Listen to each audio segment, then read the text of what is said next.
All right. Uh, Welcome to week 3 of SQL and Python. Glad to have you all back.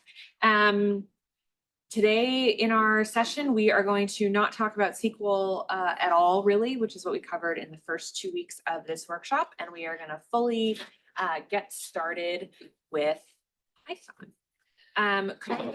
Quick, just raise your hand if you have not been to if you did not come to the SQL sessions in this workshop. It's your first one of these. Okay, great.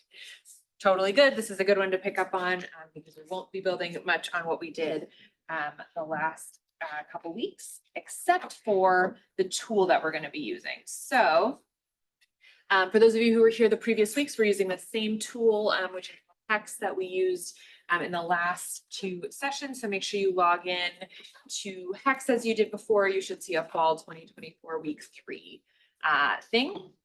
For those of you who have not been here in previous weeks, we're just going to take a second to get you set up. You want to go to this website, app.hex.tech. This is the tool that we're going to be using. And make sure you sign in with your USC email or your Google or Microsoft login. When you do that, you should get a little pop-up that says what workspace do you want to join. You should join the one that says USC Annenberg Digital Lounge. If you're not seeing any of this, if you're getting anything weird, give me a wave and I'll come help you out. So yeah, make sure you take a look. So you should be at this website. Make sure you click on this one. Once you're in Hex,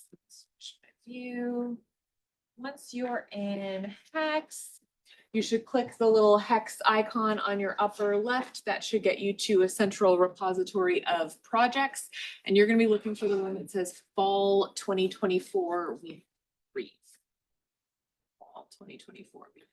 So I'm going to give folks a second to do that if you're new to this, or at the very least get Fall 2024 Week 3 pulled up. Once you have it, Fall 2024 Week 3, the last thing you're going to need to do is hover here and make your own copy. Okay, so this is going to be your kind of editable worksheet, kind of where you're going to be doing all your typing in our workshop today.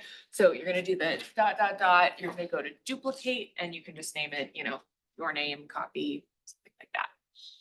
All right, I'm going to write that on the board real quick in case you get anyone.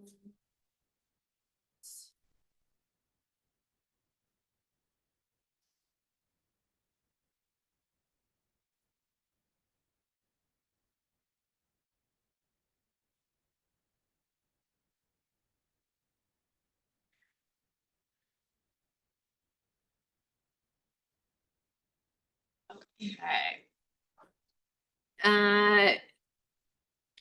Quick thumbs up, wave if you got it working. You got a copy, you got to duplicate. That all worked. Okay, fantastic. So this session, if you've been to previous weeks, it'll be similar. This session is going to be pretty interactive. So I'm going to be talking some, but we're going to be kind of frequently stopping to have you all get your hands on the keyboard, actually writing a bunch of Python in our session today. So I hope you're ready for that. And yeah, this tool is pretty awesome. It can be used for Python as well as SQL kind of interchangeably. So what we're going to do this week and next week is really focus on getting you all kind of up and running with some basic Python. And then in the last week of this 5-week kind of series, we're going to be putting together some SQL and some Python. So you all can start to get some exposure to sort of when you can use each. And in this tool, we can actually use them together, which is pretty awesome. And something that it's something that I use at my day job. So hopefully something that you all will find valuable. Okay. Great. All right. So put this over here. So I just want to kind of go over what we're hoping to accomplish with Python. Python is a really powerful programming language that can be used for all kinds of stuff. It can be used to create an entire web application in and of itself, much like Java or C++ or these other things you may have heard of from your software engineering friends, right? What we're going to do in this workshop is we're not going to cover how to sort of create an app or build a web product using Python and those frameworks. That's not what this workshop is about. You're also not going to leave here being an expert programmer in Python. But what we are going to do is give you an understanding of kind of what Python is capable of doing in the world of data analysis, how to identify when you might want to use it, how to get an understanding of, if you're looking at some Python code, get a sense in your head of what it's doing, how could you write something similar or maybe edit something that you're looking at to kind of get the analysis done that you need to do, and how to kind of figure out, so teach you some strategies for, as sort of a newer programmer, what are the tools you can use to, if you understand what it can do, you see something, a place where you think you could use it, give you some tools to start to be able to figure that out yourself. Programming is very much like putting together a puzzle. So you need to have kind of some idea of what the pieces are and the possible ways they could connect. And then from there, it's just kind of a matter of slowly piecing it together. So that's kind of what to expect. We'll kind of split that up between today's session and our session next week. So yeah, hopefully this is fun. Before we fully get into it, could I get a quick show, maybe like scale of 1 to 5 on your hand? Like 1 is you've never typed any Python before. 5 is like you've taken a whole class on Python before. Could I get like a 1 to 5 for everybody? Just like a curious. Okay. All right. We got a pretty even range, I would say. Okay, fantastic. So we are going to start pretty like 101, kind of get some basics covered. So if you're totally new to this, that is exactly where we're going to start. Okay. So just a quick word on what is Python. As I mentioned, it's a programming language that can be used for all kinds of things. It's really commonly used kind of in smaller bits and pieces for analytics. You might hear the word scripting thrown around. Just what scripting usually means when people are talking about, oh, I wrote a quick script for this. It basically means they wrote a little bit of code to do a specific task without kind of writing a whole like broader piece of code or making a whole app. So in the world of doing data analysis, scripting or writing a quick Python script is similar to writing a SQL query or writing an Excel function. It's kind of the like unit of analysis that you might be doing. So Python is used kind of across the whole spectrum of from the very most technical folks over to, you know, if you're maybe a data analyst or a marketing analyst and you maybe primarily use Excel or SQL, but sometimes you're kind of finding some limits of those tools. That's where it can be a great moment to bring in some Python, use like a little bit of that knowledge to kind of get you to the next level. More broadly, I pulled this from like the organization that like runs the open source thing for Python. Its sort of original purpose was to automate repetitive tasks. So you can think of this similarly to ways where you might use Excel or SQL. You could imagine, you know, getting a bunch of data or working on a project where you're going through and kind of cleaning and organizing a bunch of data. Python is a great tool where you can sort of codify what sort of steps you've done, and you could just feed more data in to do those same steps. Okay, so anything that we're doing here could also be done, you know, sort of more manually or maybe in a spreadsheet. But the idea of using a tool like Python is it's very easy to replicate what you've done over again. So it'll make more sense once we get more into it. Okay. So specifically talking about Python for data analysis. In Python, the way that we're going to interact with data is called data frame. So I'm going to use that word a lot today. A data frame is just a table of data. Okay, so you can picture it in your head as it's just an Excel spreadsheet, or it's basically the same as a SQL table. And actually, that's what's really cool about Hex, which is the tool that we're using in this class. When we write some Python to output a data frame, we can write Python to interact with that data frame, or we can write SQL to query from that data frame, and we can switch back and forth as much as we want, which is pretty cool. So we'll talk more about the switching back and forth in the last session of this, but this sort of concept of a data frame is why you can use different tools. Similarly, you could export a data frame to Excel and then do whatever you want in Excel here as well. Okay. So what we're going to be doing in Python is kind of a bunch of these different pieces, which if you're familiar with Excel or SQL, you'll notice we could do all these things using those tools as well, right? We can kind of put a data frame together. We can import it from somewhere else. We can edit or change our data frame in some way, maybe add some columns, maybe summarize it, maybe join some other data together. These are all kind of the foundational functions that we're doing and kind of the foundations of any analytics project that you might be doing. So Python can do all of this, can do a lot more. We're going to kind of get a I would say bird's eye view today of kind of the different things Python can do. Towards the end, we'll get a little more concrete into some of the things it can do that go beyond SQL and Excel. But we'll start kind of with some of those same functions. You can see how they look in Python. Okay, so I mentioned scripts before. So again, just kind of thinking about ways you can, or like moments when it might make sense in something that you're working on to write a little bit of Python. These are the kind of contexts where that might come. So classic situations are you're looking for some data that meets criteria, right? Kind of this concept of filtering data. You can do that in Python. It's basically anything you could query for using any other tool or search function, you can write Python to do the same thing.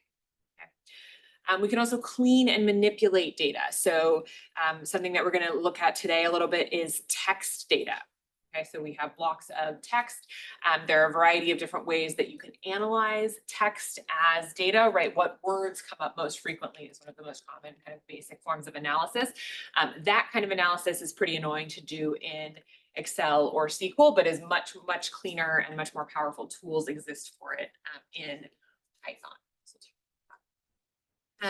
And then next week, we'll talk a little bit about creating functions for your data. So today we're going to be using functions.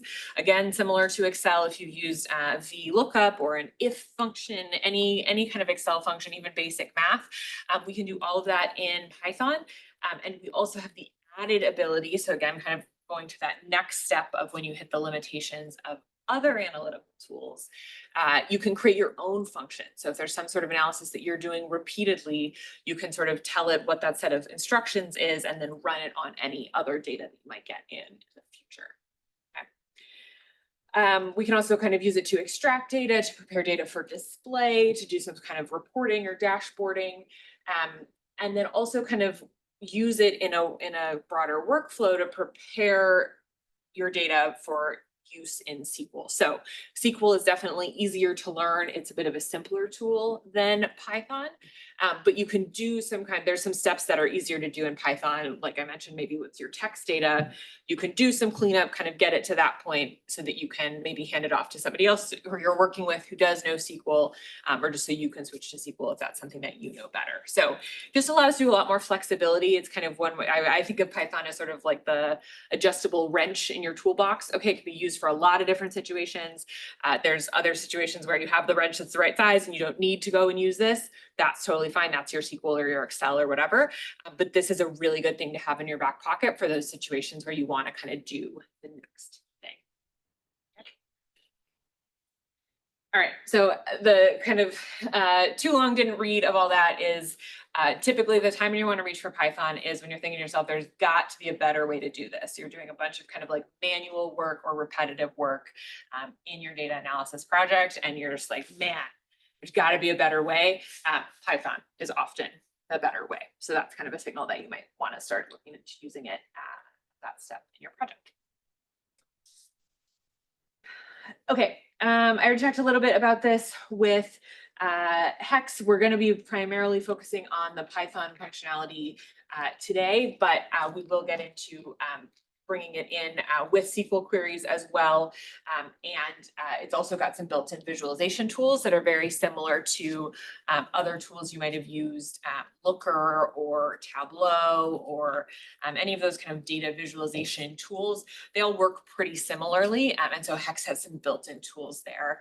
We may touch on them a little bit today if we have time, but definitely in the upcoming sessions, we'll talk about that as well. So getting our data kind of prepared with some combination of Python and SQL, depending on what we're doing, and then visualizing it using standard visualization. Okay. And for those of you who haven't used Hex yet, they gave us a sort of free access to their professional level plan. So you can definitely use it for your own projects and stuff after this class. You have an account, so you can continue to use it. That's useful if you're continuing to learn SQL on your own, Python on your own, anything like that. All right. Okay. So hopefully everyone's already done this. You should have a thing that says fall 2024 week 3. Let me open up this copy. All right, fall 2024 week 3, this thing, and make sure you do the ... and duplicate your own copy. once you've done that, let me pop this open.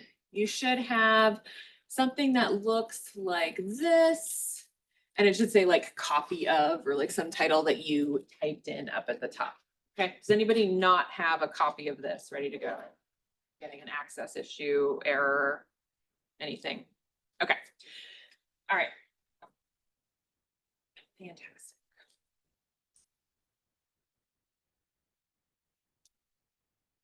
All right. So very first thing that we're going to look at is this sort of template that we have for today already has a little bit of code built into it. Okay, so I've already added a little bit of Python code that's just loading our data in. You were here in previous weeks. This is the same code that was loading that data in. We're going to talk about it a little bit more today. But what this initial set of code is doing is setting up some data frames for us to interact with. It's grabbing some data from some CSV files, from a website, and putting that data into our data frames that we can use within this tool. So we can write Python that uses and looks at that data, right? Okay, so just a few more kind of terms that I'm going to be using today that you want to know. So first thing to know about Python is anything you write, you're going to kind of print out your results. Hex will usually kind of print them out for you. So anytime you write code, whatever manipulation you've done, sort of print out right below. To show you what I mean by that, let me scoot back up here and just do an example.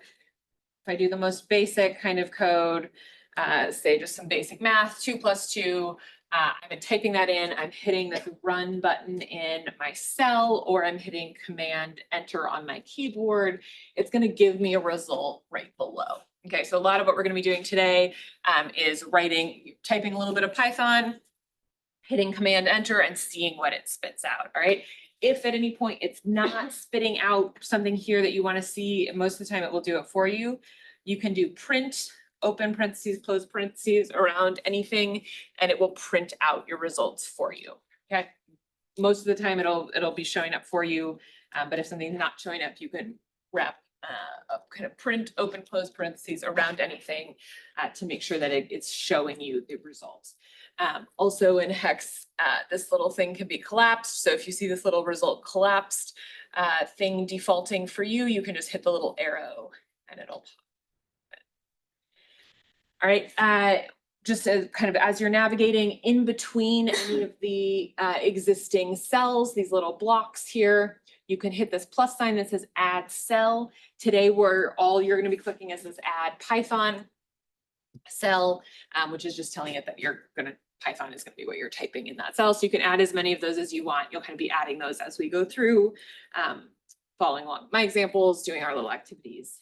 You'll be adding a bunch of cells to your document. Okay, all right, great. So Command Enter to run, or you can hit that little kind of triangle play button. All right, we already talked about data frames. Okay, so our data frames are going to have rows, columns. That's how we're going to be interacting with them. More broadly, a data frame is a type of object. You can think of an object as just sort of like a structure for information in Python. We're primarily going to be interacting with data frames.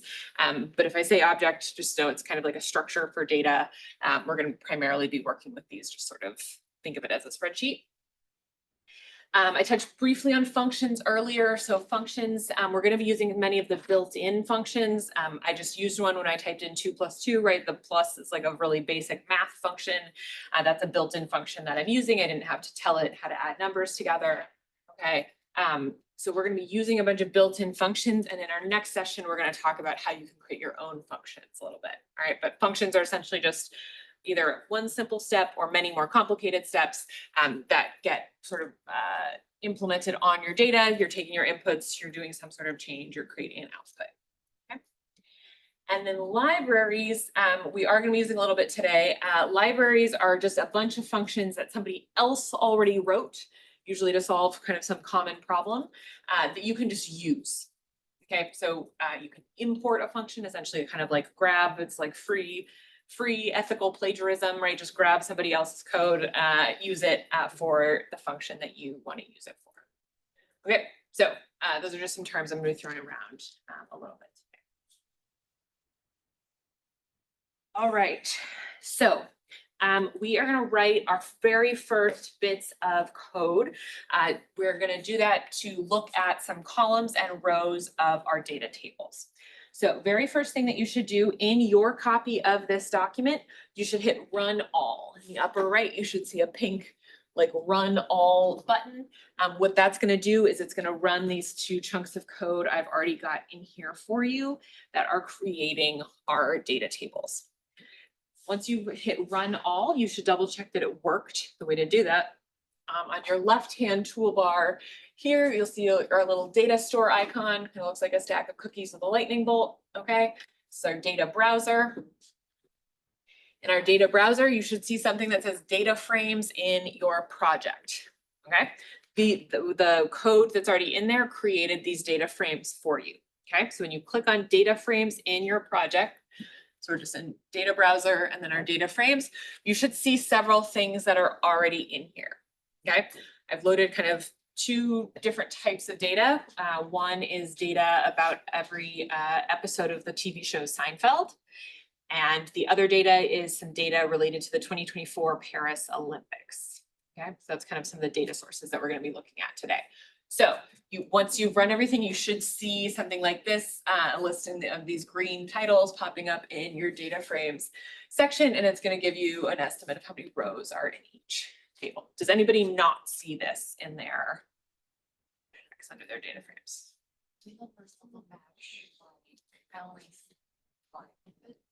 Only see 5 of it. Okay. Look. Oh, interesting.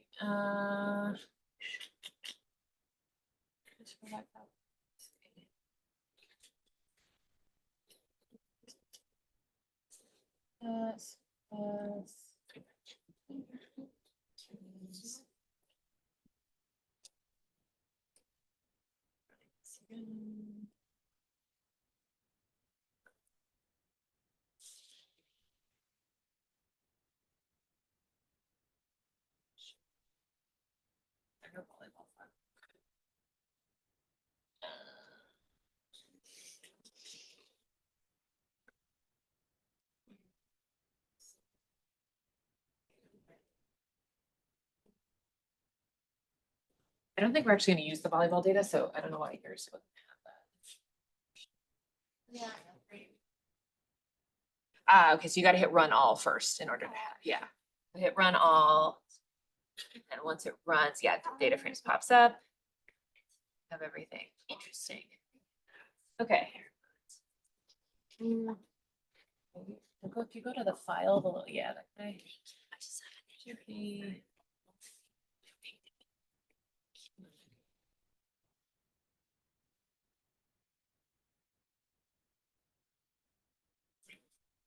Maybe try making a copy again of the fall 2024 and try that one more time. Anybody else running into issues? Yeah.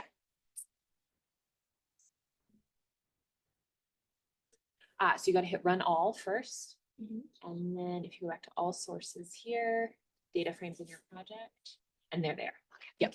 Great. Yes. Okay, only 4. Oh, interesting. You've made a copy of fall 2024 week 1.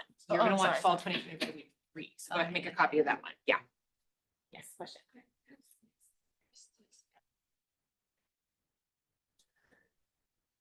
Did you make a copy of this one? Yeah, just copy of this.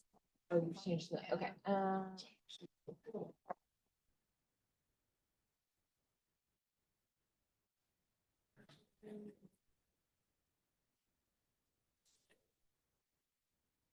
Error.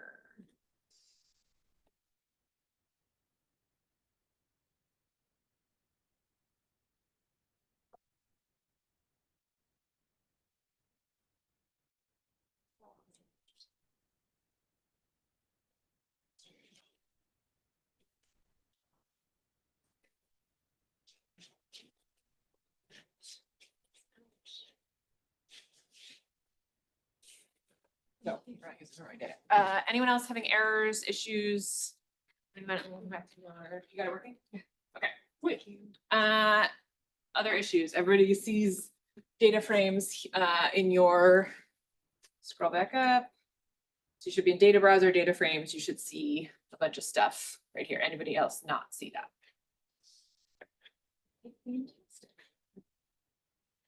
All right. So we are going to, I've got sort of just like another document I'm going to use, but it's got all the same data. Okay, so we're just going to start looking at our data a little bit. So if you look in your data browser, which is on our left-hand side here, you can click on any of our tables to see what columns are in them. Okay, so I'm going to start with our ratings and transcripts data. Those are ratings and transcripts from every episode of the TV show Seinfeld. All right, if you click on that data frame, you will see what the columns are. Expand this up a little bit. So for example, this data set, which has 172 rows, one for every episode, has the title, the rating of that episode, what season it's in, what date it aired, how many people voted to create the ranking, and then a text description of that episode. Okay, so if we wanted to see what a column of that data might look like, say we wanted to see the episode titles, the way that we would do that is we would create a Python cell. Okay, so I'm doing add cell Python. All right, and then, oh, I've already got this one. I'm going to type in the name of my data frame so I can copy it from here, ratings _ data. I'm going to do a square bracket. Okay, and then in quotes inside my square bracket, I'm going to give it a column name. So if I give it the name, the column name title, and then I hit run, so ratings data, open bracket, open quote, and then any of the column names, I've done title here. It's going to give me a little kind of preview of the list of all of the data in that column in my data frame. Okay, so it's telling me length 172, meaning there's 172 things. It's giving me a little preview. It's giving me like the first 5 and the last 5. Okay, I could type in any other column name from that data set. You're going to need to do a cell underneath underneath the cell that's created your data frames. So if you're typing in a cell above those, they aren't created yet, so they won't know what it is. So make sure you're underneath that if anyone's running into that issue. But I could look here and I could say, all right, I actually want description. Could run that once I've made my edit. And then I see a little preview of each of the episode descriptions. Okay, so this is in my column or in my table of data, description is a column. This is the way I access the column is with those square brackets. And this is my little preview that's populating for me when I run my code. So if I make any changes, you should always hit your little run icon in the corner, or I just like to do Command Enter because it's faster. All right, did everybody get to see a column of the ratings data table? Title, description, we could change and do, let's see, air date. Swap that out. Should get a column of dates from the 90s. Okay. Did anyone running into errors? Anyone not getting that? All right, so that is looking at a column of our data. Next thing we're going to do is look at a row of our data, right? So to do that, we're going to use a little function called iloc, I-L-O-C. I think it's like an abbreviation for index location or something like that, which you don't need to remember. All you need to know is you're going to do to access a row of our data. So this is as compared to a column, right? Our column was our square brackets up above. To get just a row of our data, we're going to do the name of our data table, name of our data frame. So ratings data dot ILOC. And then we're going to give it in square brackets the number of the row that we want.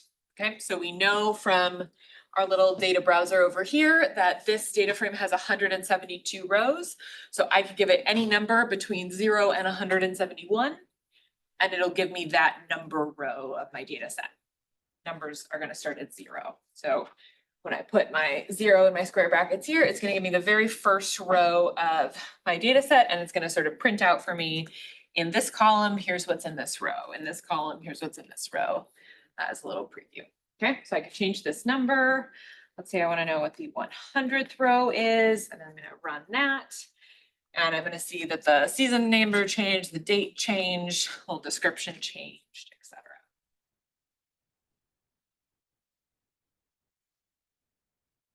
All right. So anytime you're looking at a data set, one of the first things you want to do is get a sense of what do some of these columns look like? What does a row look like?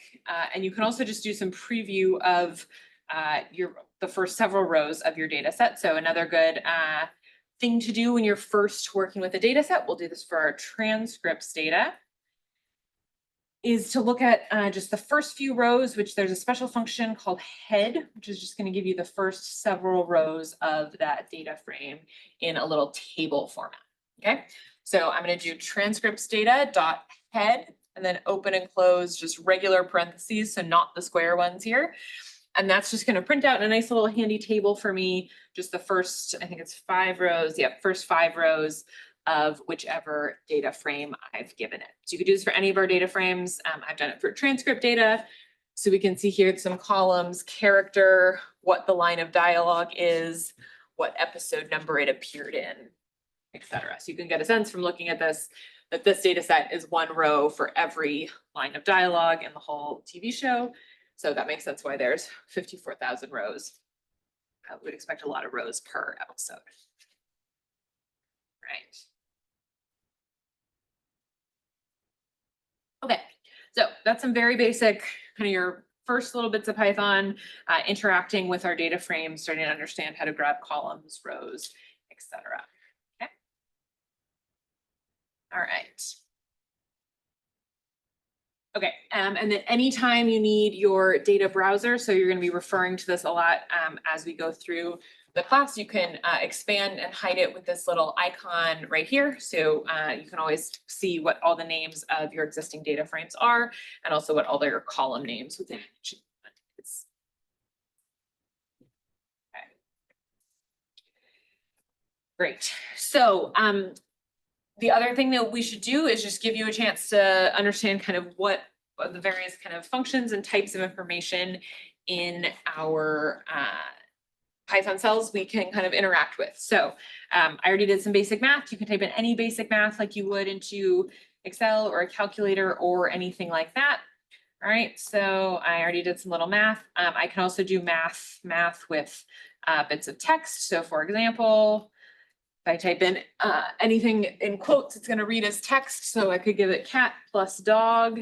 And if I run that, it's going to put the text together, do some basic kind of text manipulation, have it together.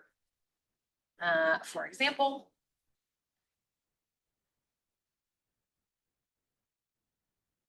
and our next kind of way that information can be stored is in a list. Okay, so if I take a look at these, for example, so square brackets with things with commas in between is how we're going to denote a list in Python. So I can do a list of anything. I can do a list of text, list of numbers, etc. And I can do things like add and remove, manipulate my lists. So if I have 2 lists of things, maybe I have a list of 1, 2, 3, and I have a list of 4 or 5. I can add them together and get one single list. Let's put them all together in a way that it'll understand those 5 objects are now part of one list. I could manipulate them as such. Okay. All right. And similarly, I could have lists of other things. So, you know, I could have a list of strings, for example. I can still add that list together and it'll put those things all together, etc. All right. And then more interestingly, so we were just interacting with data frames. I can do any of this stuff that we just talked about here, I can do with my data frame. Okay, so let's take a look at our ratings data, for example. If I look at our ratings data, and I look at the ratings column. So to do that, I'm going to do a new cell here. I'm going to do ratings data. To get to that column, I'm going to do my square brackets, and I can see here that my column is just called rating from my data browser. So that's the column name I'm going to type in, rating. All right, so again, name of my data frame, square bracket, quote, name of the column. Run that, it's going to give me a little preview. All right, I'm seeing some 7s, some 8s, so I'm gonna guess that these ratings are on a scale of 1 to 10. Okay, educated guess. Let's say I wanted to get the ratings on a scale from 1 to 100. So I didn't want the decimal points. I wanted the scale to be from 1 to 100. I can just multiply. So the same thing I just typed in to get that column, I can just type in times 10. I can run this thing. And it's updated that entire column to be 70s and 80s numbers instead of 7 point something, 8 point something. Okay, so this is a really important concept that I can do whatever kind of like basic math or function on a whole column of my data frame. Okay, so this is kind of the basis of how we start to interact with our data frames from an analytical perspective. All right, so make sure you can type this in, see how that works. We can multiply, any other number by 10. I can multiply the season number by 10 if I wanted to. All right.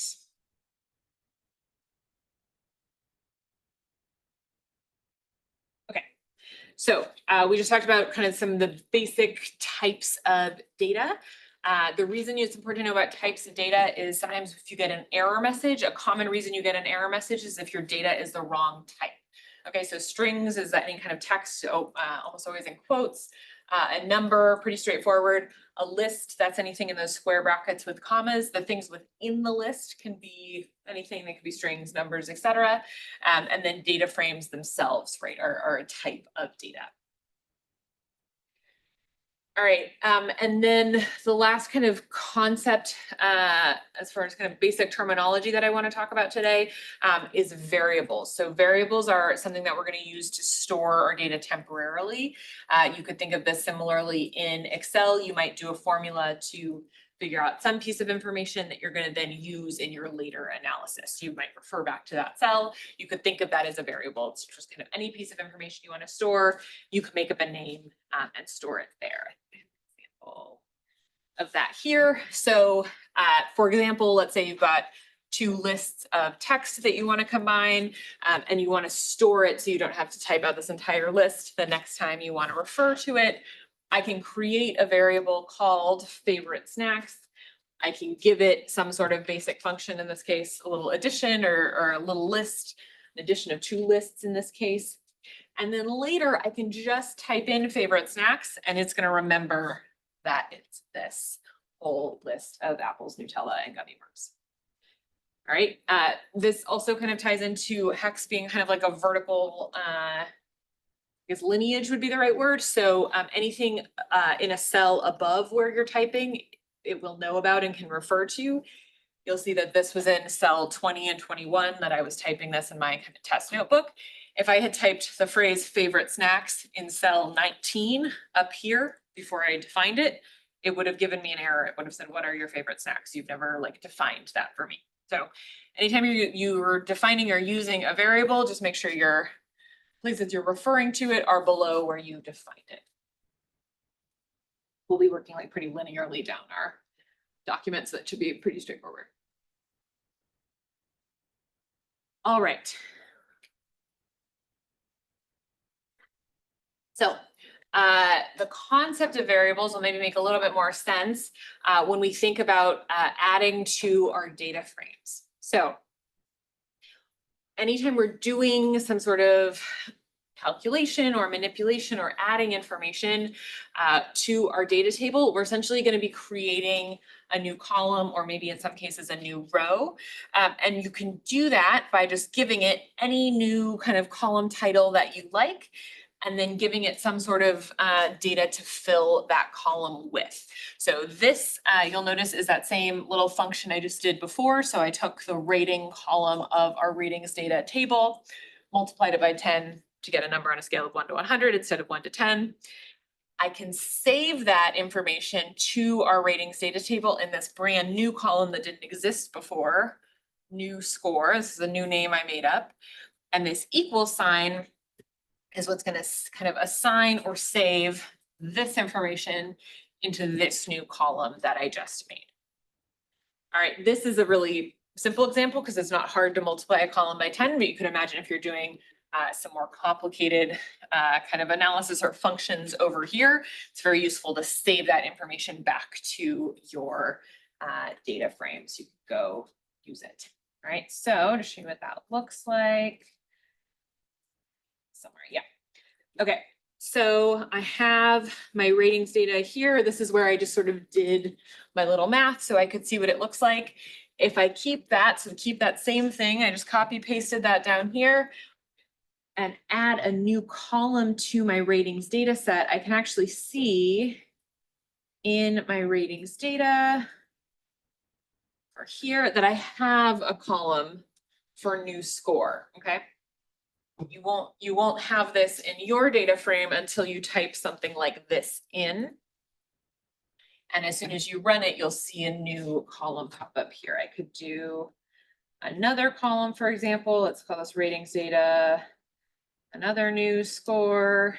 And let's say this time I'm going to take the existing rating and maybe divide it by 2. I want it on a scale of 1 to 5 instead of 1 to 10. Okay. So I'm going to add this line. You see I've got 7 columns in my data set right now. I'm going to run this. And all of a sudden I have 8 columns in my data set. And one of them is called, my mouse will move, another new score. Okay, so I've just added a column by coming up with a name, giving it an equal sign, and then putting whatever kind of function or info on that side as I would like to. Okay. All right, so go ahead and give that a try. Add a column to one of your data sets, make sure it runs, and then make sure that that new column name comes up in your data browser.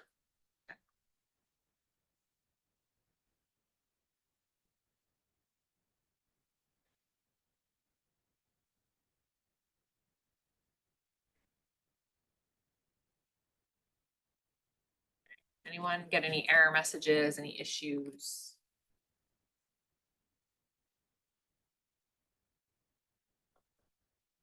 Right.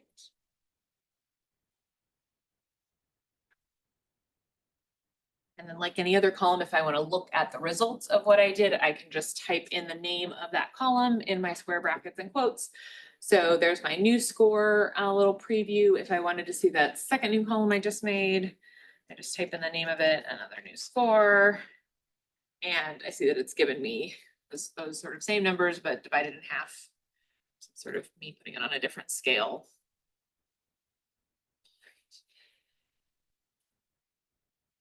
Okay, if at any point today you run into an error or an issue or whatever, give me a little wave, or we're a small enough group. We can help sort it out. And if you have an error, it's likely someone else will run into the same one. Okay. All right, so if you haven't already done this, yeah, make sure you add a column, change the number somehow, change it to text, do whatever you want. But you should get the sense of adding a new column, and you should see it pop up in your data frame, data browser. All right. Okay, so all of the manipulations that we just talked about were about kind of adding or manipulating columns or rows. The next kind of set of things that we can do with a data frame is summarize our data frame. Okay, so this is things like taking an average or a maximum, or counting how many rows fall into a certain category. Those are all things that you can do in tools like Excel and SQL. You can do them here as well. And again, with just sort of more opportunities to extend them. So the kind of syntax for these is pretty simple. So ratings data with the square brackets, we know now that this just refers to that column of our ratings data. I'm going to add this little function on the end, my dot mean. Do my open parentheses, close parentheses. And what that's going to do is give me an average of that entire column of data. All right, so if I go to over here, change this to my rating, dot mean, open parentheses, close parentheses. When I run that, it's going to just summarize. So it's taking that whole row, it's squishing it down and applying whatever function I've told it to apply here. In this case, I said take the mean, so the average rating of all the episodes is about 8.38. Right.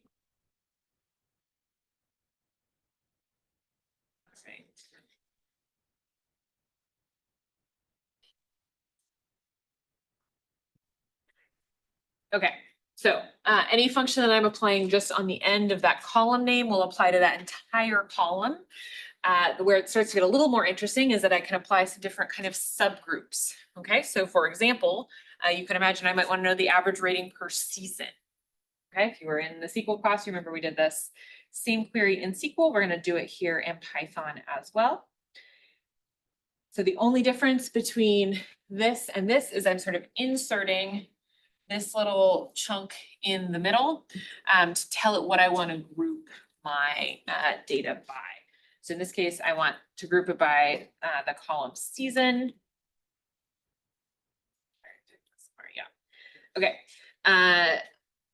So I'm doing the name of my data frame, ratings data. I'm doing dot group by, all one word, dot group by. That's my function for grouping things together. All right, I'm going to give it the name of my column or columns that I want to group by. So I'm going to give it some open square brackets, season with my quotes. That's the one column I want to group by. Then I'm going to give it dot mean. Okay.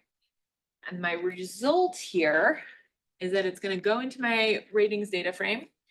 It's going to say, all right, if anything is season 1, we're going to take the average of the rating. We're going to take the average of any other numerical column we find, and then we're going to spit out the results. So in this case, there's 4 numerical columns. There's the original rating, original vote count was already in there, and then these are my 2 new columns that I added. It's going to do averages for each season for each of those fields for all of the 9.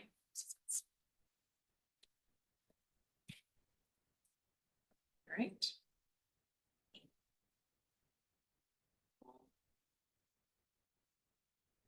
Okay.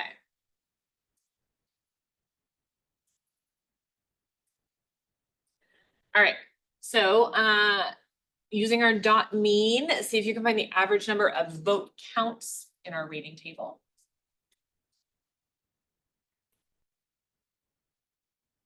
And average rating, or if you already did that, average number of vote counts per season.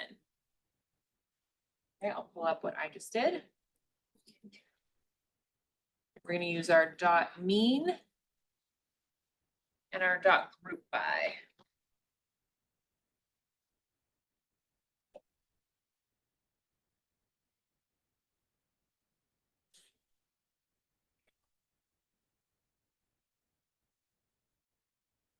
Yeah. The SQL has the group by and mean option as well.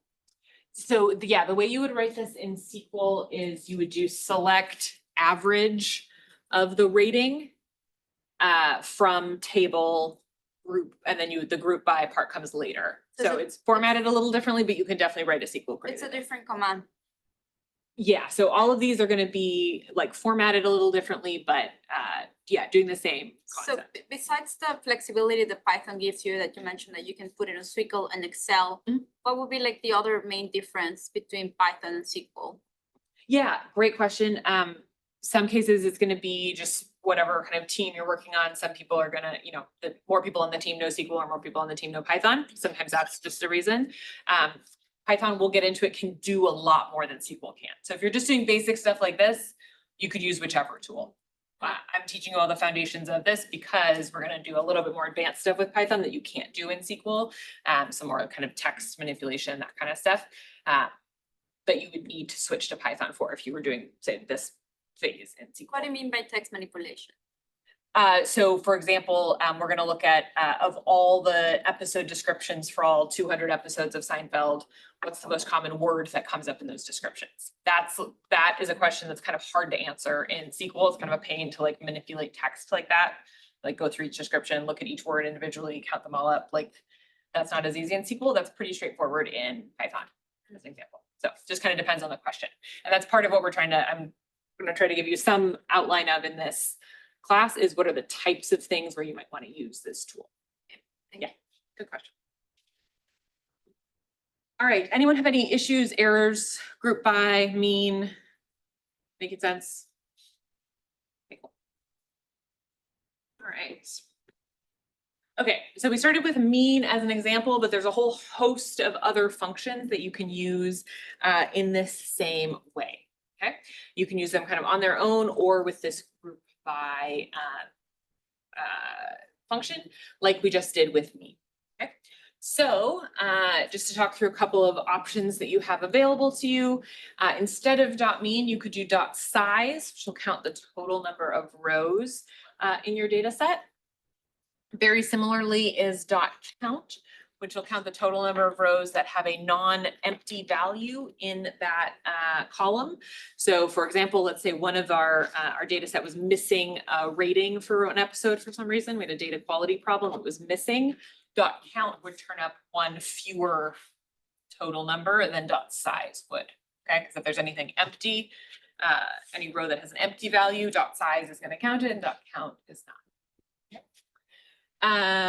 Couple other things you could do group by and then show the first value of that group. So instead of taking, if we did group by season and then we did .first, we would get the rating of the first episode in that season only rather than the average, the last episode in that season rather than the average. Okay. Then we can get into some stuff that's slightly more complicated or slightly more different, I guess. We can start to do a little bit of filtering. So once we've done a group, we can add .get group to just only see data in that chunk or that kind of, what am I trying to say? To only see data that is in that group. So if we're grouping by season 1, for example, we could do get group of 1 and we only want to see the data from season 1 from our group. Okay. And then the last thing is we can do some sorting, which is cool. So a common reason you might want to sort would be to get the size, get the total number of rows in a bunch of different groups, and then sort them according from largest to smallest. So ascending equals false will get us largest to smallest. So let me show you an example of this. Is that okay? So I'm going to switch to our Olympics data now. So I'm just going to come down below our kind of Olympics data frames down here. Just because these get a little bit more interesting for this. So here's an example of using one of those other functions. I'm going to start with .size. So I'm going to keep my group by. So in this case, I'm going to look at our metals data. I'm going to do .group by just like we did before. And let's just start with one column. So I'm going to just group by country. I can double check what my column options are in my little data browser on the left here. See all my different options. So I'm going to group by country and I just want size. How many medals did work sort of earned by country? So I can run that and it's going to give me this nice little preview. It's going to give me country and then a number, which is the number of rows in that data set. Okay, so in that case, the number of medals that country brought home from the Olympics. Now I can also group by multiple things, all right, which is what I had in here before. So I can add a comma. So I'm making a little list in here of what I want to group by, right? My square brackets and commas are a list. I can give it a list of columns to group by. So in this case, I want to group by country and medal type, which is another column in my data frame. And I still want .size. So I still want to do the group and then show me how many medal or rows are in each of those. And when I do that, I can see it's made a little update. All right, so it's going to show me for Uzbekistan, for example, they won a total of 13 medals, but this is going to split them out between bronze, gold, and silver. Okay. All right. Let's talk about some other, just another example of one of those functions I was just talking about. So get group is sort of our filtering function. So there's a couple things that I'm going to do here to use get group. So first thing I'm going to do is I'm going to save to a variable here. Medals by country is this new thing I made up. And I'm just doing a simple group by on the right. Okay, so I'm basically just saying, do this little group by. I just want to do that once and then refer to it by this new name. So my equal sign is doing the assignment there. So medals by country is the sort of new thing I made up. And then medals by country is where I'm going to add my .get group. And I just want the country Ireland, say. You could type in a different country if you want. I did Ireland, and that's going to give me this little table kind of preview view. I can see it's got 7 rows. So it's going to give me a little list of all of the medals that Ireland won in this summer's Olympics. Okay, so I can see the sport, the name if it's an individual person, specific event that they won. A little details in here. All right, so get group is essentially just acting as a filter. So I did my kind of group by up here, and then I said, go get me all the rows that fall into that. Okay. So just a way to kind of filter my data down. Get group has a little underscore. All right, any questions about what get group is doing?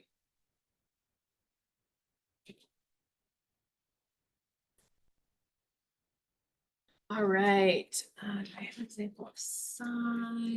Let's see. Go back to that. Okay. All right. So there are other functions as well. This is just to start to give you some examples of the types of functions you can do on your kind of grouped data frame. Okay. All right. So I guess we just kind of talked through this. So how many medals did each country win? So this is my little kind of preview example of that, right? The size in that data set. So they're only going to have a row in that data set if they won a medal. So these are some examples of, or a little preview of the data there. We can see my total length is 209.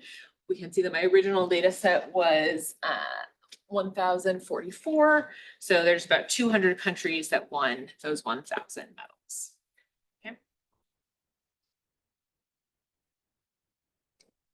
All right.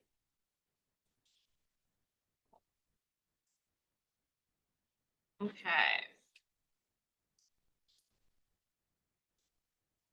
All right.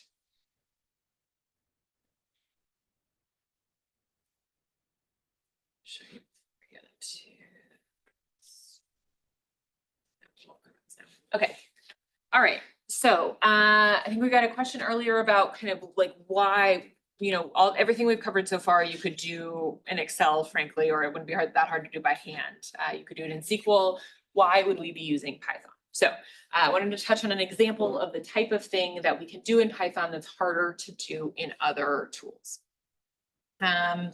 So the example that we're going to talk about in today's session is looking at some text. So thinking about text as a form of data. And we might want to answer some kind of question, some kind of text analysis question, like what's the most common word that appears in Seinfeld episode titles? Okay, or any other text data that we have. All right. And if we think about some of the kind of concepts I introduced earlier, this is a question you might ask about lots of data, right? So commonly used words in episode titles, you might ask commonly used words in episode descriptions, commonly used words in the script, the transcript of the episode itself, commonly used words in Wikipedia articles, right? That's something you might want to use in a bunch of places. So a function is sort of the Python tool that can do that same kind of set of steps on whatever data that we give it. So this is the case where we're going to be using a function. Okay. So when we're going to be kind of starting from a question and switching to writing some Python to answer that question, just want to give you a little bit of framing of kind of how are we thinking about what we're doing. So when you're starting from a question, you're going to want to think about a couple things. What is your desired output? Are you trying to get to a data frame? Are you trying to get to a single number? Kind of what is the output you're trying to get to? That's going to help you determine what formulas or functions to use in your code. Okay. What is your input? What do you already have? What do your data frames look like? What's that column name that has the relevant piece of data? Okay. What's kind of that first piece of information that you need? Where are you going to start from? Do you have some like kind of raw data and you need to do some manipulation? Maybe you need to do some kind of math or something like that to kind of start moving forward. And then what functions do you know that might help you get to your output? So for example, we already know there's a .mean function. We know there's a function for average. So if our desired output is an average of some kind, we're going to file away that that's a function we might use, or we might Google, Python function for average. We would find .mean, or group by, or whatever you need. So just kind of like a bit of a framework. We'll use this next week as well. Just kind of sort of thinking about what are you trying to do with your Python. You want to try to think in a structured way. It's going to help you kind of understand what to write next. All right. Okay, so for example, for this one that we're going to run through, so what are the most common words in episode titles? That's the question that we're starting with. So what's my output? What do I want it to look like? In this case, I'm not looking for an average. I'm not looking for a whole data frame. I really kind of want a list of words. I want what's the most common word, what's the second most common word, right? I want kind of like a list of words that are in order from most common to least common. Okay, that's sort of what I'm picturing in my mind as a result that I want. And what I have, because I have a data frame that has all the episode information. It has the title for each episode. All right, so specifically the first piece of information that I need from my data frame is just those titles. All right, and so if there's a function that I think I might need, something I want to do, I can see if I can already think of one that I know. It's a great moment to Google. There's also some AI tools built into Hex that you can use to help you kind of come up with functions. We'll talk about those a little bit later. All right, so this is kind of one way I might go about answering this question. So first thing I'm going to do is go find the very first piece of information that's relevant to my question. So in this case, let's see if I type this somewhere. All right, let's do this. Do a fresh cell. Similar before. Okay. So I'm going to go look in my ratings data table and I'm going to look for the title. All right, that's title, that's my column header. All right, so if I just do my title, get rid of this for a second. I just do my title and I run this chunk of code and it's going to give me my little preview of my titles. This is what we did before. Okay. So I'm going to use a few functions here to get to kind of the result that I want. Typically kind of your workflow for this as you learn will be to sort of Google like Python function for most common. Okay, that's like something that you might Google. That's sort of like the workflow you might go through.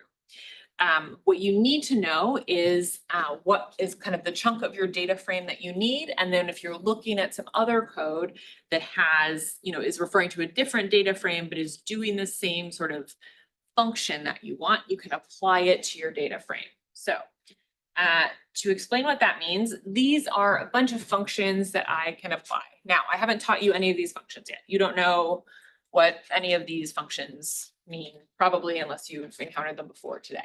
But you can see that they're following a data frame column. You can recognize this with our square brackets. That's a column. And then our dot and our parentheses, this looks like our dot mean function, right? They're different words, but it's a dot, some sort of word, and then our open close parentheses. So these are types of functions. All right, so what I'm going to do is kind of apply these one at a time and show you kind of what they're doing. So I'm going to start with str.split. str is a sort of designation for some of our string functions, meaning we're going to work with text data. All right, so if I just take our ratings data title column, I'm going to do .str.split, open close parentheses, and I'm going to see what that does to my data. So before I added this piece, I just had my titles. Now you see it's added our square brackets and some commas, meaning it's sort of split my strings into lists of words. All right, so it's splitting anywhere there's a space, and it's making a list of the 4 words in that title, as opposed to just having the title itself. All right, so when I add this back in, splitting out to a list. Okay, so split is one of the kind of text manipulation functions we might want to use. If you've ever done kind of data cleanup in Excel, there's a similar like toolbar button called data to text that can split text out similarly to this. So I'm going to apply some further functions to this, right? I'm going to do .explode as my next function. .explode, open close parentheses. All right, I'm going to run that guy. And that is doing something really interesting. So now instead of having good news, bad news as a list in its own row, followed by another row with another list, I've now got each row having its own string, its own word. So it's taken all my list of lists and it's split them all out into one essentially giant list data frame. Okay. Very last thing I'm going to do is save this to its own variable. All right, so I'm just going to come up with, let's pick out our title words, let's call this. So I'm just going to come up with some name and an equal sign, put that in front of the same thing I had before. And that's going to create a little thing called title words that I can use. All right. And then the last thing I'm going to do, I'm going to add one more function onto the end here. So I'm stacking up my functions. Reset index. All right. The only thing you need to know about an index, go back to my little, what I had before. So, all right. So before I added my reset index, and if you're looking at what I'm typing here, the pound sign is just a comment, meaning anything after the pound sign, it's not going to execute. So it's just something I'm going to use to kind of break up parts of what I'm doing. So if I do just my dot explode, you'll see it's giving me each word in its own row, but it's doing something a little funky with the row numbers. Okay, so before we did our dot explode, our kind of row numbers or index numbers, if you will, over here makes sense right there. We know there's 172 rows in this data set. These are being numbered 0 to 171. That kind of makes sense. That very first thing we did where we looked at a row, .iloc, right? We're giving it a number so that it can come and grab whatever row number. Now, when I added .explode, so this function that's splitting all these lists out, the index gets weird. So instead of going 0, 1, 2, 3, 4, it's going 0, 0, 0. So these are separate rows, but these rows are all having the same index number because they were like previously in the same row with the same index. It's a little funky, but when you're creating a new data frame, you want those numbers to be, in this case, we want them to be 0 to 100 to 420, right? We want each row to have its own index. We can get into the technicalities of that a little bit later. For now, all you need to know is you want the index to be kind of match up with the number of rows. So all this function is going to do once I add that on, if you watch these numbers, and I run this, we'll see that first of all, it recognizes us as a little bit of a nicer table, and it's going to give us our proper row numbers in addition to kind of holding on to these zeros and ones that it had before. All right. But I've got this one proper column that's got my 0 to 420 for my 421 rows. I always want my data frame to have that. And then the last thing, add this back in, this piece where I'm saving it to a variable, or in this case, another data frame, so title words. You'll see that my little preview went away here once I saved it to my variable. I can always get around that by doing my print, what we talked about from the beginning. I'm going to say print title words, and that's going to give me a little preview of my data frame here. 421 rows by 2 columns. It's going to give me my words. And once this is all done, you've named it title words or something similar, you'll see in your data frames on the left-hand side, we have a new data frame in here, title words, which didn't exist before, that has my 2 columns. Right. So now this thing that I've created using this Python is a data frame that I can interact with like any other data frame. I could export this to Excel and deal with it that way. I can write some more Python on it. I could query it with SQL. Can do any of that stuff.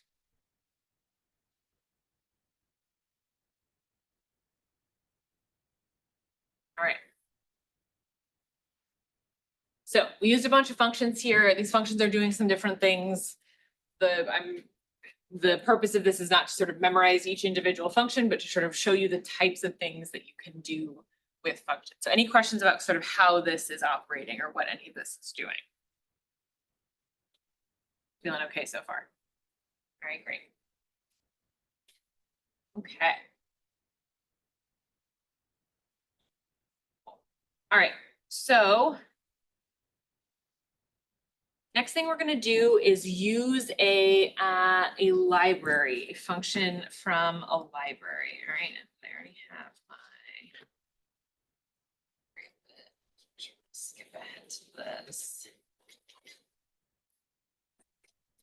Okay, we just talked about text as data. Yeah, okay, let's pause here before I switch to the library portion. Okay. So I want to do the same thing for a piece of data from our Olympics data set. Okay, so if I go and look at my Olympics data set, which I'm going to do now, specifically, I want to look at my athletes data. I'm going to do a quick preview of my athletes data here. Athletes data dot head. All right, is my quick kind of preview function.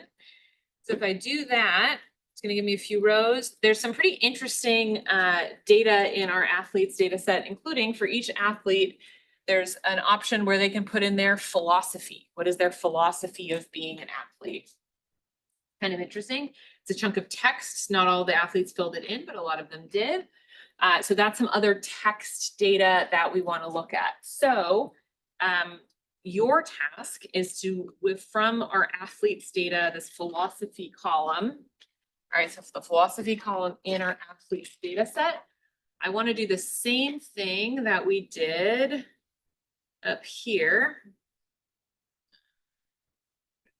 or with our title words. Okay, so using our athletes data philosophy column, I want to create a, we call it philosophy words data frame. All right, that's doing this same function with our philosophies of all of our athletes. So we're going to do a similar text analysis. Okay, we're going to try to figure out what's the most common word that shows up in their philosophies. You could imagine it might be motivate or work. I don't know what it's going to be. We're going to find out. Okay. So you should do a new cell that looks a lot like this one, but switch in. We want to do our athletes data philosophy instead of our ratings data title. Okay, and you should name it something like athlete words or philosophy words. Right? I'm going to give you all a minute to do that. You're going to want to do it in a new Python cell.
All right, does anyone have a philosophy words data frame? Something like that, athlete words. Yeah, seeing some nods. All right, someone who's got it. You want to tell us what you got?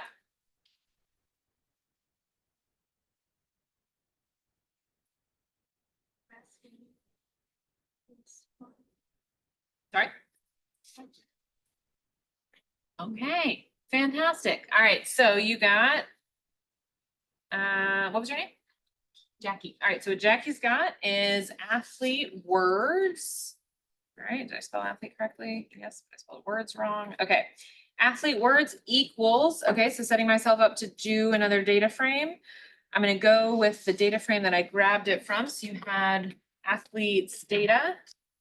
And then you went to our velocity column, very good, and our square brackets.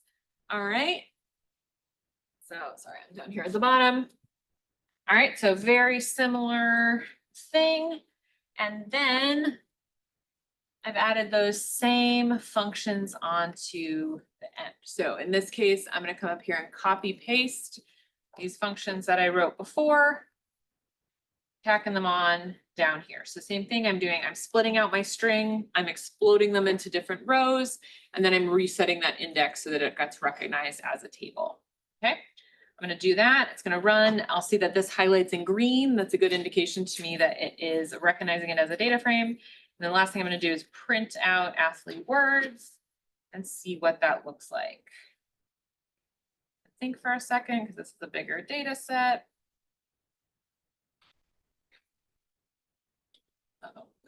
Oh no, here we go. Okay, so this is 66,000 rows. All right, but it's got a row for every single different word that appears in their philosophy statement. Looks like somebody even managed to maybe throw their website in there. So everybody's a content creator nowadays. Okay. All right. All right. So you'll notice that what we've done so far is we figured out how to make a list of all the words, but we haven't yet done that step of figuring out what's the most common word. Okay. So there's a couple different ways we could do this.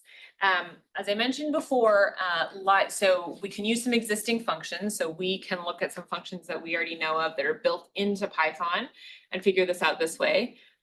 Or you can look for a library, which is something that you import into your project, which gives you some functions that somebody else wrote.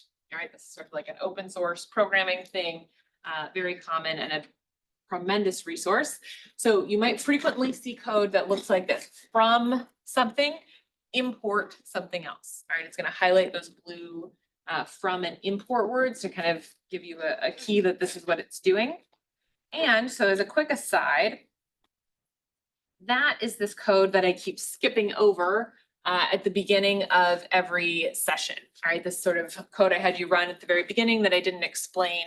That's what this code is doing. So import pandas as PD.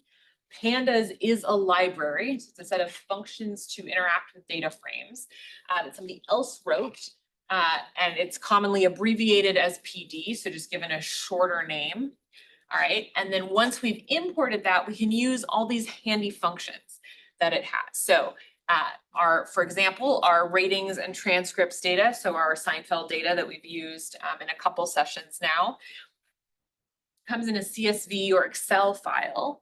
There's a function in this pandas library that somebody else wrote that tells Python how to take a CSV or Excel file and put it into a data frame that we can interact with here.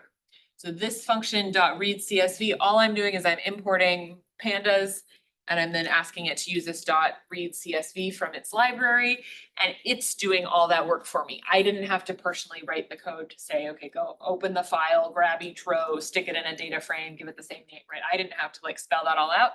I'm sort of like borrowing or checking out this function from this library.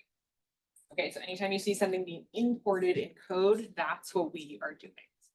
So frequently if you're like Googling for how to do something in Python, or you're using an AI assistant to do something in Python, it's frequently going to have something like this at the beginning because it's going to use an existing library, right?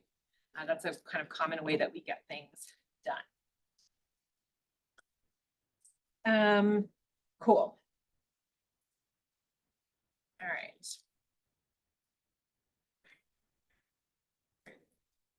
Okay. One more little piece of terminology. I think this might be our last sort of terminology piece for the day. There's kind of two different ways that functions can work. They can either be a method or a function. I don't want to get into all the details of this because they're not important for sort of data analytics purposes.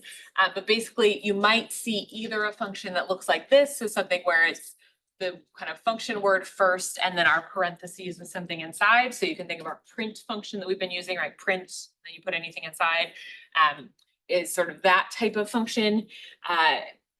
The other type of function are methods, which is what we've also been using to so far today. So for example, dot mean or dot group by, those are methods.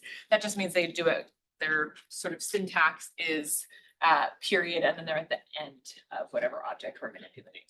So I'm not going to dive too deep into sort of the differences between the two. All you should know is that you might see both, and usually you can look at like an example to see sort of which way, whether it goes sort of at the beginning or the end.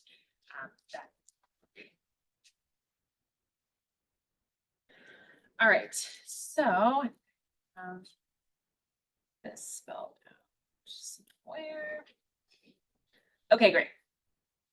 So let me do this over again with my title words, just sort of spell it out as I go. All right, so we're going to use a collection, or a function rather, from a library called collections. So I can see that if I import this, it's going to pop up here, which is just going to indicate to me that it correctly sort of loaded this thing from a library, right? We're going to use a function called counter. The way the counter works is it's going to take in a list of text, and it's got this method dot most common that will answer this question that we have, which is from this list of text, what words are most. Okay, if somebody else has figured out the mechanics of like, okay, count up each one and sort them descending, we could do that ourselves, or we could use this function. So in this case, we just, let's see, I think I did my titles data, title words. Let me do that. All right, so the thing I'm going to give this function is title words. Specifically, I want to give it that column that contains those title words, which is just called title again. All right, so I'm going to give it that column, right? So we know that anytime we see these kind of data frame and then square brackets, that's giving us a specific column. And then I'm going to apply this method. Okay, and method is most common, open, close, parentheses. All right, I'm going to run this guy. And cool. All right, so now my result, instead of just having my title words like I had before, right? Like if I just look at my title words as a comparison, I'm going to do my title words. We'll do dot head as just my little preview, right? This is just a row for each individual word. So when I apply this function, it's finding each word, tallying up the total number of time it appears, and then sorting them in descending order. All right, so it's already doing those steps for me. I can do the same thing for my description words, okay, my episode descriptions. Take a look at that. I'm just going to swap out the name of my data frame, swap out the name of my column. In this case, it's description, and let's see what the most common word in the episode descriptions is. Okay, A to the and, right? Those are, I would expect those to be common words, but then we get to Jerry, George, Elaine, words we might expect if we're fans of Seinfeld. Okay. All right, so what I want you to do with your whatever kind of athlete words or philosophy words data table you've made in our previous little exercise, figure out what is the most common word in those athlete philosophies. Okay, so you should have a line of code that looks like this, but should fill in your athlete words or philosophy words data set. Okay. Give you a minute to give that a try so we can see what our most common athlete words are, athlete philosophy words are.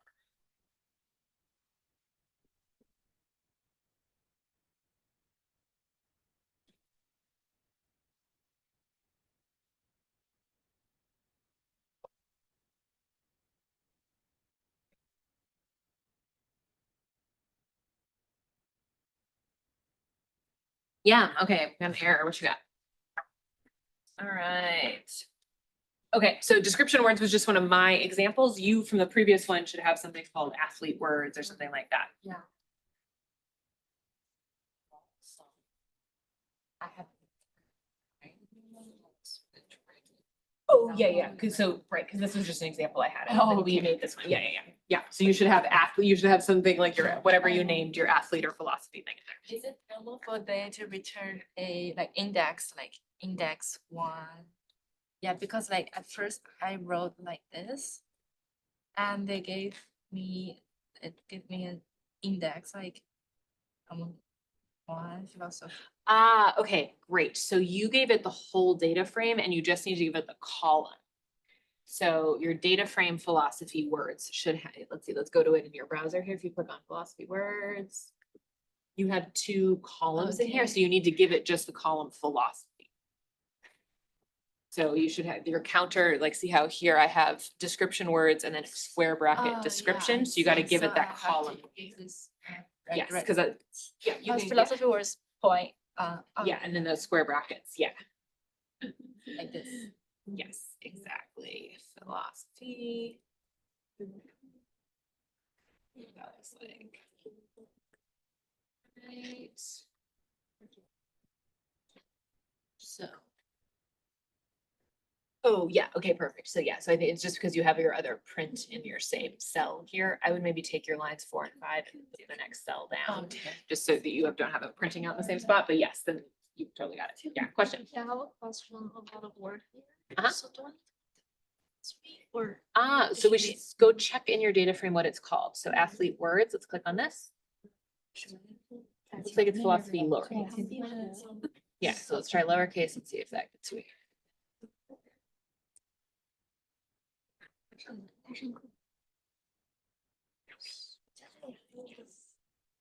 Very nice. Thank you. Looking good. All right, who else has an error or question? Anybody else? All right.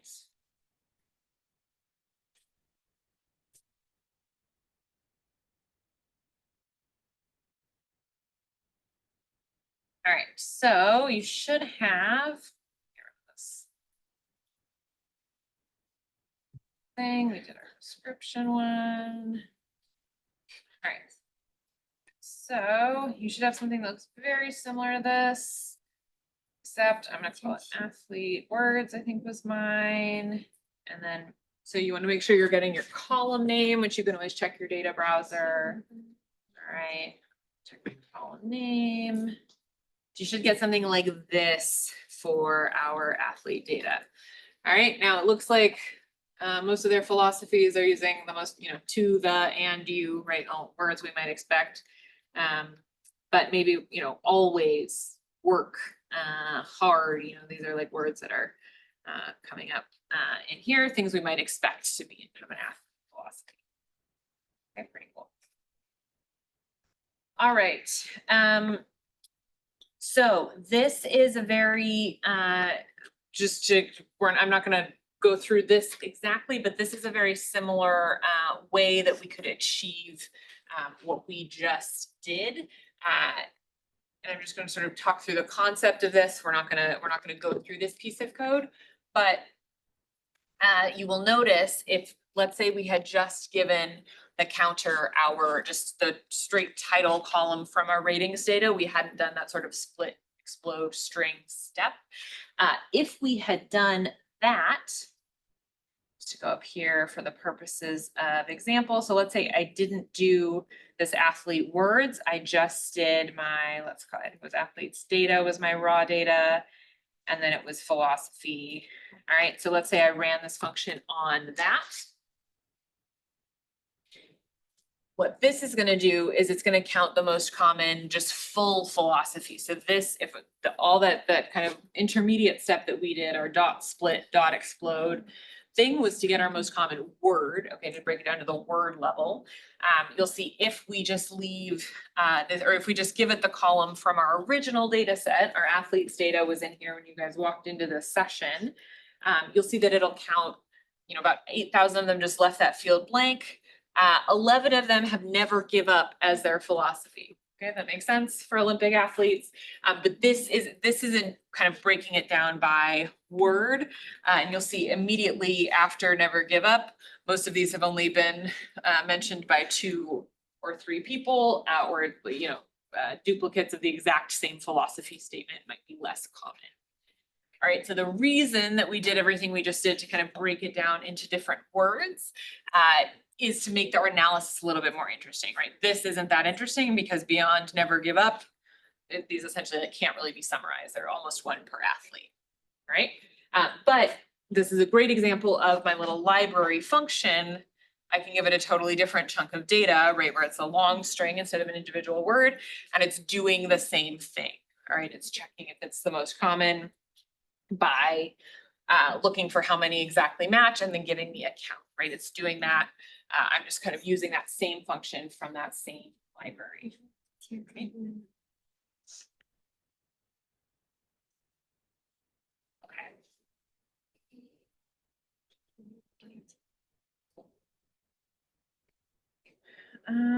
All right. Okay, so now we're definitely going to get into something that you cannot do with SQL and is a reason to use Python. All right, so we just talked about libraries. So libraries are a set of functions that somebody else wrote that we can use. So for example, when you're doing text analysis, a common like output of text analysis is a word cloud, right? A word cloud is takes a chunk of text and whichever word appears most frequently in that text is the largest word. The least common word is the smallest word, and then they're sort of randomly arranged and done in a bunch of colors to produce something like this. Okay, it's a word cloud. We can do that in just a few lines of Python, give it a bunch of text, and it'll create a word cloud for us. It's definitely something we cannot do in SQL, not even super easy to do in Excel. Okay, so I'm going to talk through what this code is doing. You should recognize these first few lines. They have the word import. Even if you don't know the other words, import means we're using a library. We're using these other functions. All right, so I'm going to import these two libraries. And then I'm going to use one of these functions that I've imported. Okay, I'm going to use one of these functions that I've imported. I'm going to give it a bunch of information. All right, and then I'm going to use my other library, which is pyplot.plt. That's another common one that's going to do some visualization. And I'm going to do some settings. I'm going to set the size. I'm going to tell it what I want to show. And I'm going to print that out. Okay, so we're going to kind of walk through this code, but this is a type of thing where if you were working in SQL for your analysis and you decide you want a word cloud, it might be a good moment to switch to Python. Okay. All right. All right, so I'm going to break this down line by line. So I'm going to do a new Python cell here. All right. So first thing I'm going to do is do my kind of import statements. Whenever I type those in, I'm always going to do Command Enter or Run just to make sure that I don't get an error, that I've spelled everything correctly. So again, this is something you would get from either if you're looking at somebody else's code, you did a quick Google, you did a sort of AI prompt, and it's popping up with some sort of library. You're going to put those in at the beginning. Okay. Next thing we're going to do is we're going to use one of those functions. All right, so I'm going to do this I'll do this with my title words. All right, so I'm going to use my function to assign it, and I'm going to use my function and assign the results of that function to a variable. So I'm going to create a variable. I can call it whatever I want. I'm going to call this Rachel's word cloud. Okay, you can call it whatever you want. All right, and then my equal sign is just telling me that whatever I do over here, I'm going to store in Rachel's word cloud. I'm going to use this function word cloud. All right. And word cloud takes a bunch of arguments. So when we did our print function, for example, the only thing you put between the parentheses for print is the chunk of data that you want it to display. This one is a little more complicated. It's going to take a few more things. Right? It's going to take width. So to give it our width, I'm going to type the word width equals whatever I want my width to be. Looks like I did a 800 here. I think that's like pixels. Okay.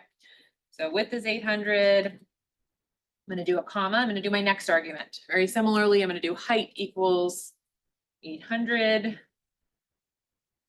And then background color, you can see because hex is recognizing what the function is, And see when I start to type background color, it's actually auto suggesting for me that I sort of auto complete that because it knows that that's an argument to this function. All right, so in this case, I'm going to give it the string white. I know it's a string because it's in quotes. All right. And then I'm going to do dot generate. Okay, so you'll notice we're doing two. So we have the function that's sort of this function name and our parentheses and a bunch of stuff. All right, that's sort of that one kind of function. And then we're doing dot generate, which is a method. Okay, similar to dot need or dot fruit by. All right. Within dot generate, I'm going to nest one more function. All right. So this one is going to join together a bunch of text. So this piece, it's a little weird. It's going to look a little strange. It's going to be in my parentheses here. I'm going to do a quote and then just a space and another quote. So I've got this weird empty space thing. And then I'm going to do a dot join inside. So all inside my parentheses here, dot join. I'm going to open up another pair of parentheses and I'm going to give it a bunch of words. Okay, so for example, let's see, I think I did title words before. Let's go look at my title words data set. Okay, my title words data frame over here. All the words are in this column called title. Okay, so I'm going to give it title words. But I want it to specifically grab that column with the words, which is called title. All right. So I'm doing a bunch of stuff, close my parentheses, run that to make sure it runs. Okay, great. So this is a new function. Learning some pieces of this. I'm going to separate this out onto a different line just so it's easier to see. Split it here. Okay, should have split that out so it's easier to read. Go close this. Okay, great. All right. This should be good. All right, cool. I ran that, didn't get any errors. All right, next thing I'm going to do is use my other library. Okay, so in this case, I'm going to do PLT. I'm going to use its method called image show or IM_show. And the image that I want it to show is this word cloud I just made. All right, so that's what this function is going to generate is an image. All right, I'm saving some information about that image to Rachel's word cloud, this variable I made. You can call yours whatever you want. And then I'm going to use my other library, this method .IM_show, and I'm going to give it that image information. Okay, so I'm plugging in this variable that I just made into my other function from my other library. I'm going to hit run. It's going to think for a second and it's going to give me a little image. Pretty cool.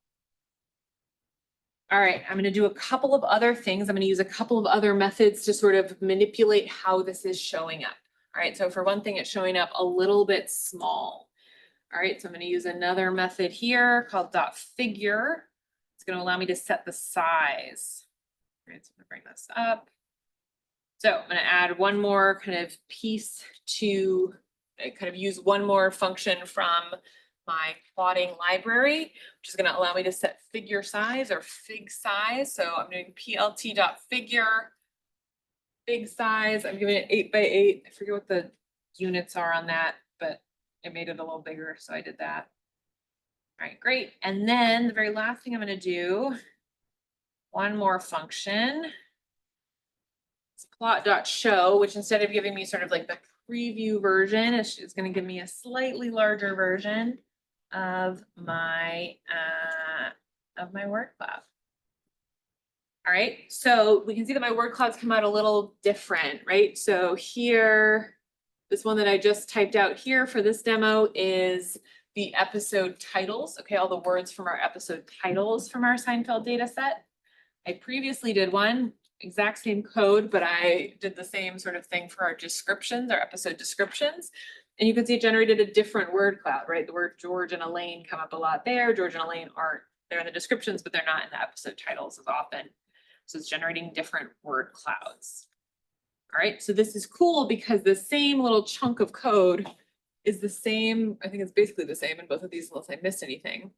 It's basically the same, but I'm just swapping out the data that I'm feeding. That's the beauty of functions. You want to make a word cloud from any list of words, you can swap that list of words into this bit of code and make a different word cloud. So to that end, you should do that for your athlete philosophy data. So the goal is to make a word cloud of those words that showed up in our athlete philosophy data.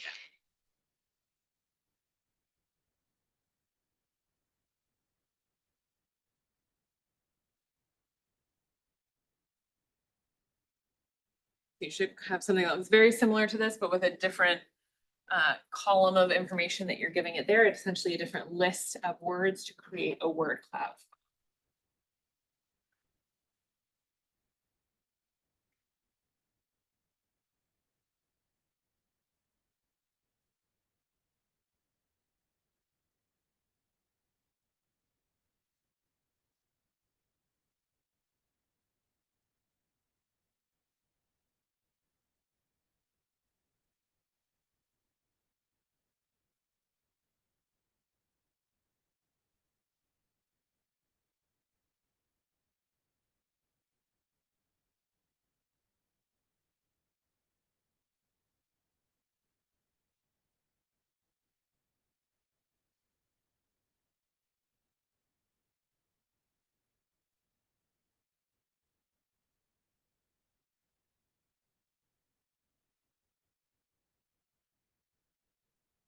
Okay. Anyone get a word cloud of our athlete philosophies?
All right, anyone get an athlete word cloud or is anyone getting an error? Yeah. What you got? There's like expect string. It says it's a float. Sing, okay. Float is an integer. That's, all right, so athletes fill is here. We do a different cell, let's do athletes fill.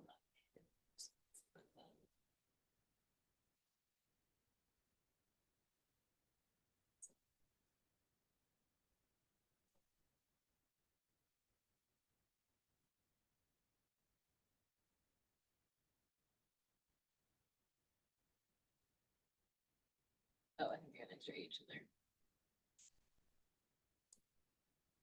Right, let's fill that guy.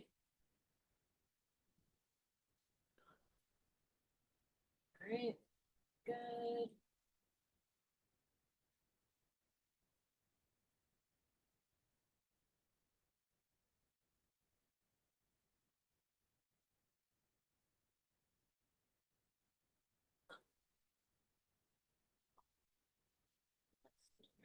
Oh, maybe your the background colors in single quotes, double quotes. But it works for That this works for one. this one. Okay, cool. We got title words. Don't have another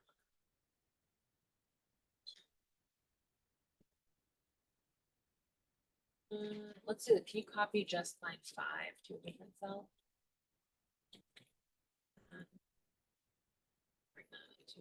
Excel, right? I can get rid of the last parentheses. Yeah, okay, let's just run that.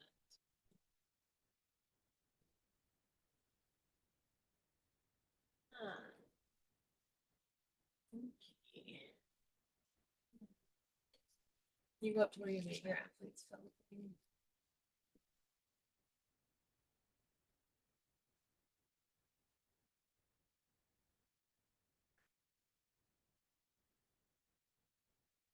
See if nobody ever froze.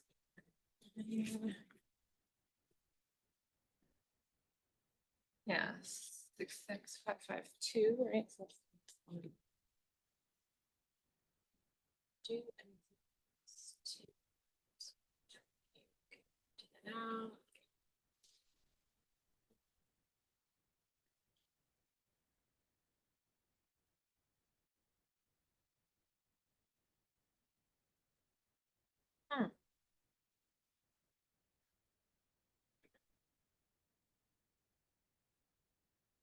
You did it for the title words, and that one worked.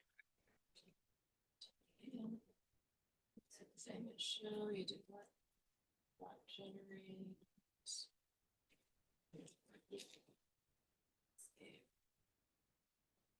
And column name is spelled correct.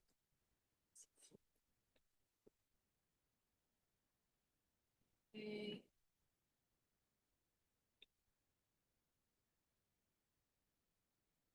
One other idea is if you backspace just that, so it's all on the same line, it's gender, so that the get rid of the extra spaces in front of that.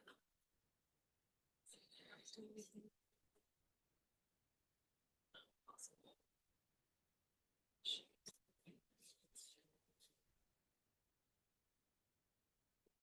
Everything to try to just run all. See if it- Run your efforts. Ooh. I think you gotta do plt.show at the bottom.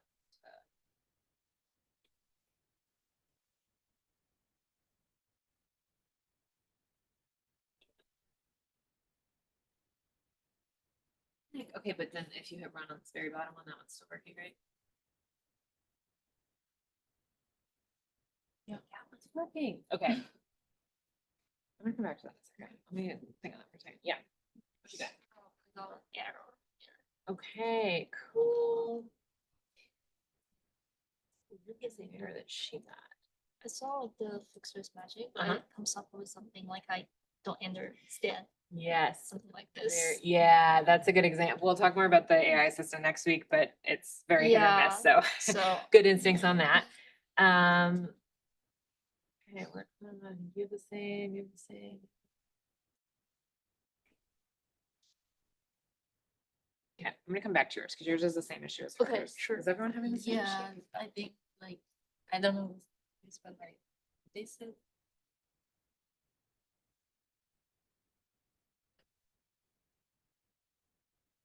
You go to your athletes data and your data frame right here.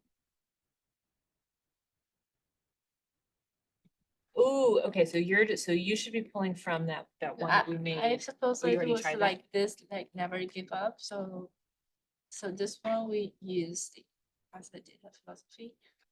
Yes, so yes, but we want to grab this philosophy words one where we like saved Okay, it. but to- I also tried this one, but You also tried that one? it's like Alright, let's kind try of the same. All right, let's see that.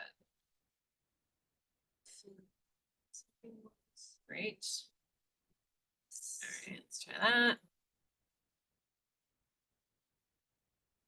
Okay. What we key got? counter? Okay, that's a different error. Let's go back up a little bit. Oh, wait, I'm sorry, we were here. Yeah, so like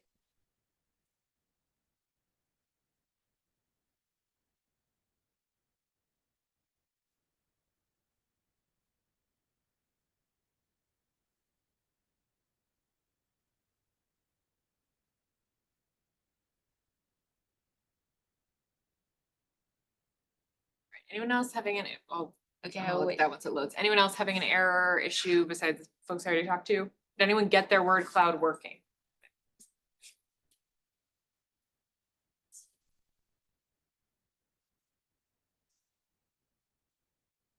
Zoom. Of course.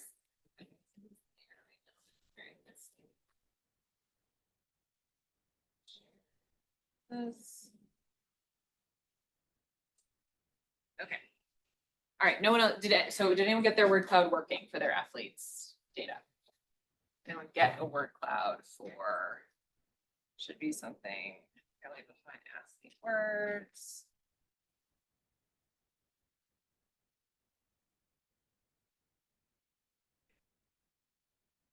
This should be getting something very similar. Words. Philosophy. Let's see if I can recreate the same error you guys are getting. Oh, I can. All right.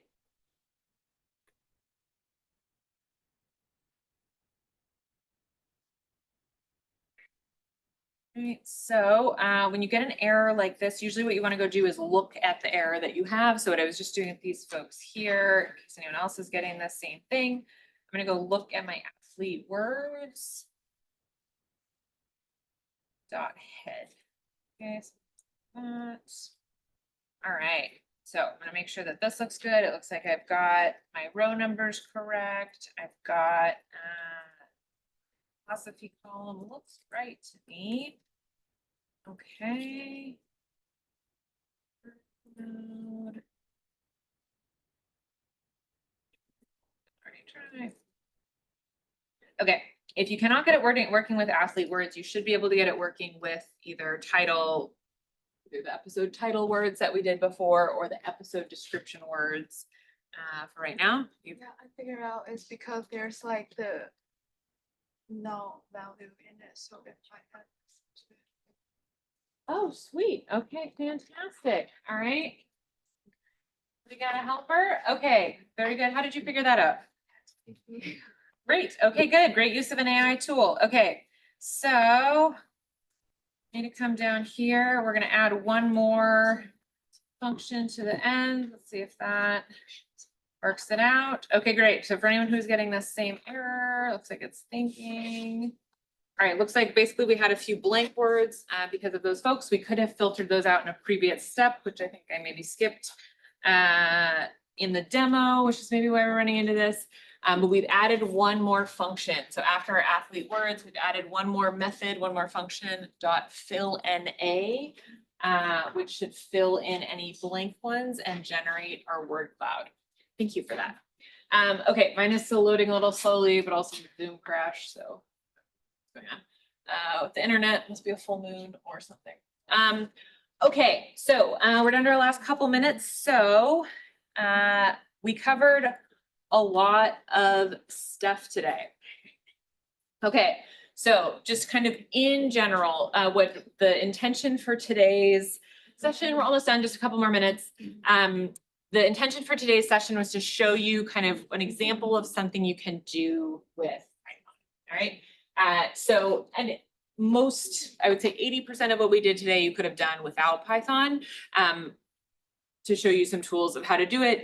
You know, once you get to know it, it can be a little faster than some other options, especially once you get working with large data sets. If you're working with like an Excel file or something that starts to freeze or takes a really long time to scroll through, that can be a good time to switch to SQL or Python. And also if you're using Hex, you can kind of switch back and forth and see what's going to work better. Okay. So to kind of wrap us up here, what we're going to do next week, and the next two sessions are in consecutive weeks, so sorry about the week break in the schedule I think that we had, and then there was a holiday. So next week we're going to do kind of a deeper dive into Python. Today we kind of used a bunch of functions, but we didn't get too deep into what each one does, how to write your own. So that's what we're going to do next week, is kind of build on this, and we'll do a little bit of review of this too. So if you felt a little stuck today, we'll kind of do a quick review of this next week and then add on a bunch of stuff as well. And then in our final week, which I think is December 2nd, we're going to be doing kind of a bigger data kind of analytics visualization project, where we're going to put together some SQL and some Python and use some of the built-in visualization tools in Hex, talk about how to kind of get some charts together, create a final dashboard project. If you want to kind of practice in the meantime, which I always encourage, Hex itself, if you go to learn.hex.tech, has some really good tutorials on just kind of navigating, walking through Python as well. There's a ton of free Python tutorials online. Python's been around for forever.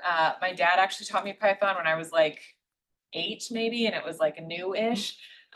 Yeah, crazy. I was a super cool kid.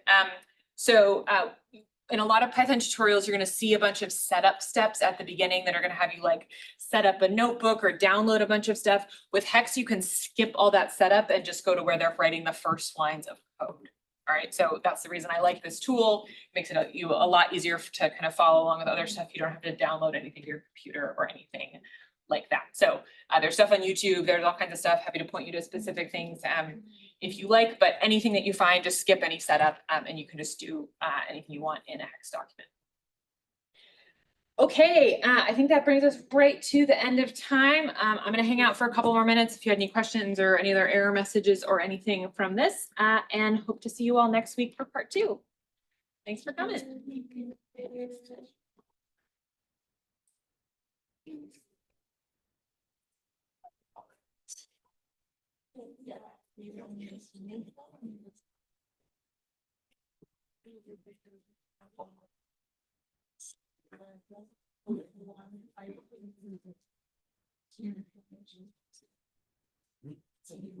Oh, yeah, in most cases, single quotes or double quotes are fine.